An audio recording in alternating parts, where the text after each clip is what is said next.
And the news just floods in. It's difficult to keep on top of it. Welcome back to another Silicon Bites. And before we jump in, thank you to everybody who's supported our campaign for Jigger's Paw, and that is to source night vision drones, absolutely essential and important pieces of kit to help Ukrainian troops survive, remain resilient, and push back against Russian aggression. Thank you to everyone who supports that. We're going to be doing our raffle tomorrow to close out the campaign on a live stream with Jonathan Pierce and hopefully some of the team from Jigger's Paw. Thank you also to everyone who has supported Patreon and Buy Me a Coffee. It really does help to keep the channel going and help us to keep producing this content on a daily basis. Today we're going to be talking about the cargo ship smash that happened in British territorial waters, and perhaps play with the idea, despite there being no evidence whatsoever, that somehow this crash might be in the interests of Russia and part of a hybrid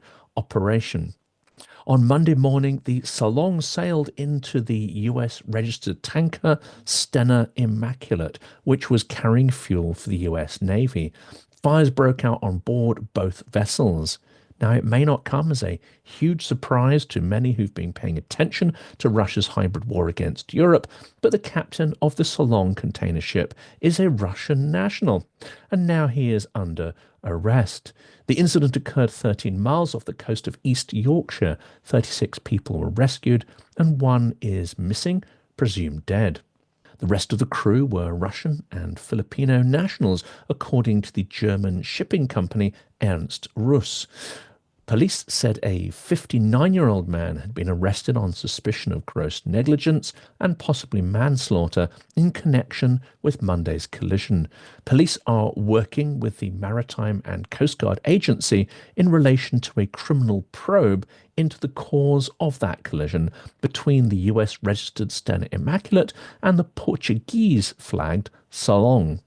It can hardly be a coincidence, is the suggestion at least of this episode, that the tanker was carrying critical fuel for the US military.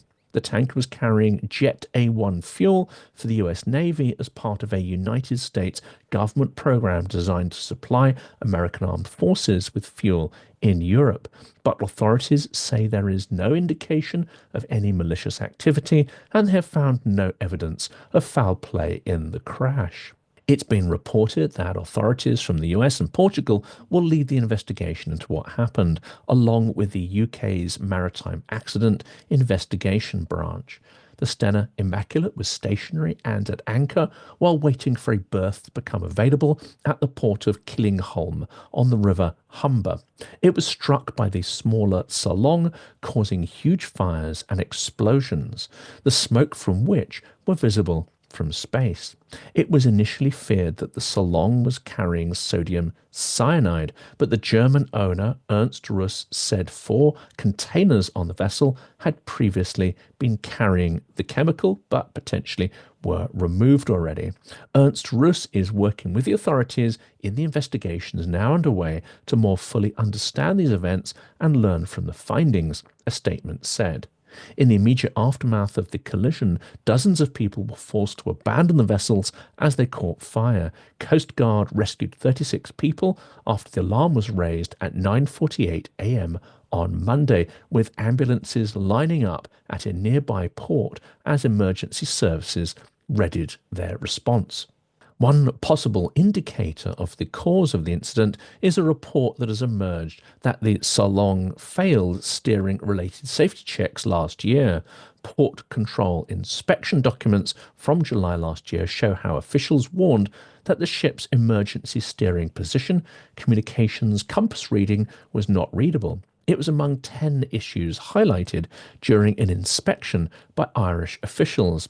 Other issues included the alarms being inadequate, survival craft not being properly maintained, and fire doors not as required. Another inspection, this time in Scotland in October 2024, found 2 issues with the Solong. Ernst Russ claims in a statement that all deficiencies that were detected during the routine port state control inspections of the Solong back in 2024 were promptly rectified. The Stena Immaculate had been carrying 220,000 barrels of jet fuel in 16 segregated cargo tanks, at least one of which was ruptured during the collision, shipping company Crowley had said, but it added that the jet fuel spill was having a limited impact. The potential environmental impact seems to be less severe than was initially feared. Officials released this as a statement. The overarching objective is to protect the public and the environment to the best of our ability during this ongoing incident response. This morning's assessments show the fires on board the Solong have greatly reduced their extent and intensity. The Stena Immaculate remains at anchor with safety tugs in position should they be required. There are no visible flames on board, and an onboard assessment may be carried out later today. Salvors will only board the vessels when it is safe to do so. Only then will it be possible to carry out a comprehensive damage assessment. Investigators said nothing was being ruled out, but added there was nothing at this point to suggest there was Russian state involvement in the incident. Whether there was foul play, I think this is speculation, they said regarding the crash. There is no evidence to suggest that at this moment in time. The Stena Immaculate was on a short-term US military charter with Military Sealift Command, a spokesperson for the command said. Military Sealift Command operates civilian crewed ships for the US Department of Defense. According to data from the Vessel Finder website, the crash caused the tanker to be displaced by more than 400 meters. But with a potential ceasefire being negotiated in Ukraine, we need to understand that Russia will not cease its multi-front aggression and will not cease to be a threat to Western democracies, their infrastructure, their institutions, and their economies, even if this incident doesn't throw up any evidence of foul play. Using the cover of accidents or unexplained incidents, Russia may test our resolve and preparedness to defend ourselves, and may also seek to use such incidents to degrade our military capabilities.